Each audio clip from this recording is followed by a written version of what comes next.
87 Catharsis. Aurore apporta l'assiette de côtelettes d'agneau à la table et dit. Je ne suis pas sûre que les commander dans ces circonstances fonctionnera. Après tout, je ne suis pas une danseuse et je n'ai aucune connaissance pertinente en mysticisme. Cependant, vous ne perdrez rien en essayant. C'est vrai.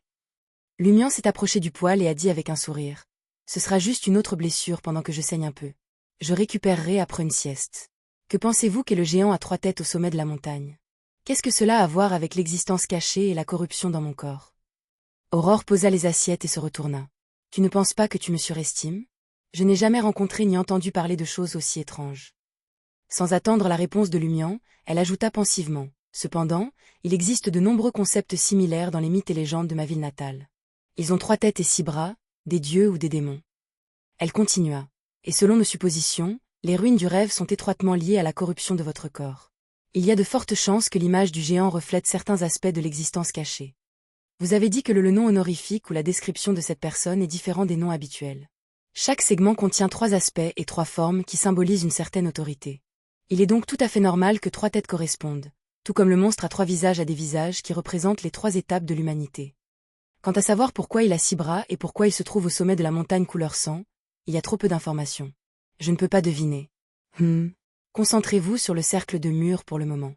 Je pense que nous pouvons trouver de nombreux indices utiles. Très bien. Lumian suivit les instructions de sa sœur et plaça les tranches de pommes de terre râpées dans la casserole, les faisant sauter avec de l'huile. Aurore a mis fin au sujet concernant les ruines du rêve et a dit à Lumian. Quand tu es couché dans l'après-midi, j'y ai réfléchi sérieusement et j'ai décidé d'inviter les 3 étrangers à rester avec nous.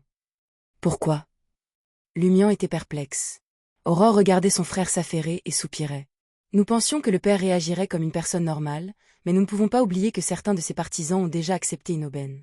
D'une certaine manière, ils sont corrompus. Selon la mystérieuse dame, les effets de l'avantage se concentrent sur le corps et l'esprit. Ainsi, en plus de gagner des capacités, la personnalité d'une personne changera. Plus une personne reçoit d'avantages, plus le changement sera grave, surtout si elle ne peut pas le gérer. Bien. Lumian se souvint des paroles de la mystérieuse dame. Elle a prévenu que si le corps ne pouvait pas supporter une aubaine aussi massive, le destinataire se transformerait soit en monstre, soit en marionnette d'une entité inconnue, soit en quelqu'un d'autre qui traiterait les choses qu'il chérissait dans le passé avec indifférence. Aurore conclut. Ainsi, le berger Pierre Berry et ses partisans, qui ont reçu les faveurs depuis longtemps, pourraient ignorer le plan du padré et chercher une plus grande vengeance. Si nous nous tenons tous les 5 et nous soutenons mutuellement, nous pouvons effectivement améliorer nos chances de survie jusqu'à la 12e nuit. Lumian réfléchit à sa proposition et accepta. Mais il a soulevé un problème de logistique. Alors, où loge-t-il? Dans le salon en bas? Cela ne fonctionnera pas aussi bien si nous sommes sur des étages séparés. Aurore jeta un coup d'œil à son frère qui s'approcha avec une assiette de pommes de terre émincées sautées. Vous pouvez emménager dans ma chambre et nous laisserons les 3 étrangers utiliser votre chambre et le bureau à l'étage. Ils peuvent diviser les chambres entre eux. Lumian ne s'attendait pas à un tel arrangement. Je vais partager un lit avec toi. Aurore ne put s'empêcher de rire. Pas grave. Les femmes fortes et indépendantes ne se soucient pas des petites choses. Lumian ne comprit pas la dernière remarque de sa sœur. Aurore rigola en expliquant. Je dis que vu notre situation, ne nous attardons pas sur des choses triviales. Voulez-vous partager un lit avec Ryan et Valentine, ou devrais-je coucher avec Léa?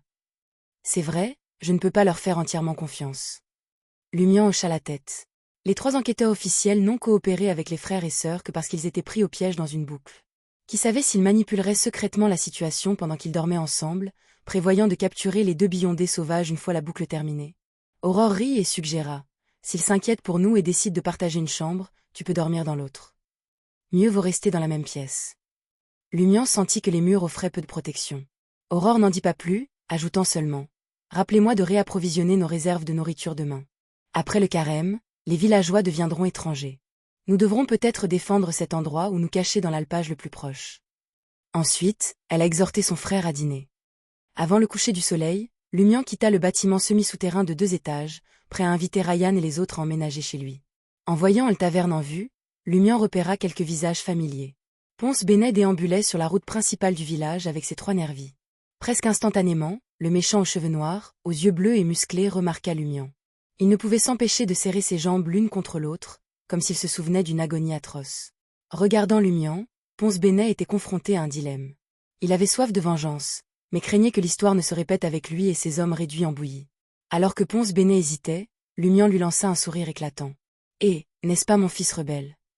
Il se dirigea vers le méchant et ses 3 voyous qui avaient noyé Raymin, prêts à les frapper. Ponce Bénet l'a vu et n'a pas hésité. Avec ses yeux, il fit signe aux 3 brutes à côté de lui, leur ordonnant de charger. Les 3 voyous se sont immédiatement précipités sur Lumian et ont sorti des bâtons courts, des barres de fer et d'autres armes. Lumian accéléra également. Juste au moment où il était sur le point d'entrer en collision avec les 3 voyous, il s'est précipité brusquement sur l'un des ennemis. Ce geste peu orthodoxe a fait rater les attaques des 3 voyous. Lumian a attrapé l'épaule de la cible et a fait un saut périlleux. Son dos semblait fléchir comme un ressort, les dents à attraper l'ennemi et à rassembler suffisamment de force pour le lancer. Dans un saut périlleux avant agile et exagéré, Lumian projeta l'ennemi et l'écrasa au sol. Bang! La vision du voyou s'assombrit. Tout son corps lui faisait mal et il ne pouvait pas se lever un instant. À cet instant, Lumian atterrit derrière les 2 autres, à seulement 7 ou 8 pas de Ponce Bénet. Il s'accroupit légèrement et chargea le méchant. Alors que Ponce Bénet esquivait frénétiquement, il criait « Vite, vite! Arrêtez-le !» Les 2 voyous restants se sont retournés à la hâte et ont poursuivi Lumian. Ponce Bénet se ressaisit et chargea effrontément le salaud, se préparant à le bloquer avant qu'il ne l'encercle. Au moment où les 2 malfrats s'apprêtaient à rattraper Lumian, qui n'avait volontairement pas couru à toute vitesse, s'arrêta brusquement et s'accroupit. Au milieu de grincements, non seulement les 2 malfrats n'ont pas réussi à toucher le dos de leur cible, mais, faute de pouvoir s'arrêter à temps, ils ont perdu l'équilibre et sont entrés en collision avec Ponce Bénet. Lumian a bondi comme un tigre et a attrapé le cou des 2 voyous. Il a soulevé leur corps et leur a fracassé la tête. Bang! Le front des 2 voyous a instantanément enflé et ils se sont évanouis sur le coup. Immédiatement après, Lumian jeta le fardeau et exerça sa force avec ses pieds. Il se tordit et se glissa derrière Ponce qui venait de se lever. Il a attrapé les bras de l'autre partie et les a pliés en arrière. Avec un craquement, Ponce Bénet poussa un cri extrêmement douloureux. « Comment ça va? Est-ce que ça fait du bien ?» demanda Lumian en souriant à Ponce Bénet alors qu'il le hissait et quittait le village. Peu de temps après, il arrive au bord de la rivière, saisit l'arrière de la tête de Ponce Bénet et le pousse sous l'eau. Alors que des bulles faisaient surface, Lumian releva la tête de Ponce Bénet, tourna son visage et demanda avec un sourire. « Est-ce que ça fait du bien d'intimider les autres ?» Le visage de Ponce Bénet était trempé et il semblait souffrir d'une extrême agonie. De la morve et de la salive coulaient, l'empêchant de répondre. « Ça ne fait pas du bien ?» La voix de Lumian s'intensifia soudainement. Il a attrapé la tête du méchant et lui a fracassé le front dans l'eau, heurtant les pavés. Un liquide cramoisi brillant s'est infiltré hors de l'eau. Ponce Bénet se débattait inutilement avec ses jambes, incapable de relever la tête. Avalé, gorgé. Au fur et à mesure que le temps passait, ses luttes s'affaiblissaient. Ce n'est qu'à ce moment-là que Lumian l'a hissé. Il tendit la main gauche et frappa Ponce au visage. « Je vous demande, est-ce que ça fait du bien d'intimider les autres ?» Une pure terreur remplit les yeux de Ponce. Il ne savait pas comment répondre. Juste à ce moment-là, une silhouette se dirigea vers le bord de la rivière. Il s'agissait du berger encapuchonné Pierre Berry. Il jeta un coup d'œil au pathétique Ponce et dit gentiment à Lumian, « Nous sommes tous du même village. Assez. Vous voulez le tuer ?» Lumian relâcha immédiatement la tête de Ponce et se leva. Il sourit à Pierre Berry et répondit, « Je t'écouterai. Assurez-vous que cet imbécile n'intimide plus les autres. » Sans attendre la réponse de Pierre, Lumian dépassa le berger et entra dans le village. Au 2e étage de Taverne, dans la chambre de Ryan, Lumian a transmis les pensées de sa sœur aux 3 enquêteurs officiels. Ryan échangea un regard avec Léa et Valentine et hocha la tête. Pensée intelligente. Dans une situation comme celle-ci, trop nous disperser fait de nous une cible facile.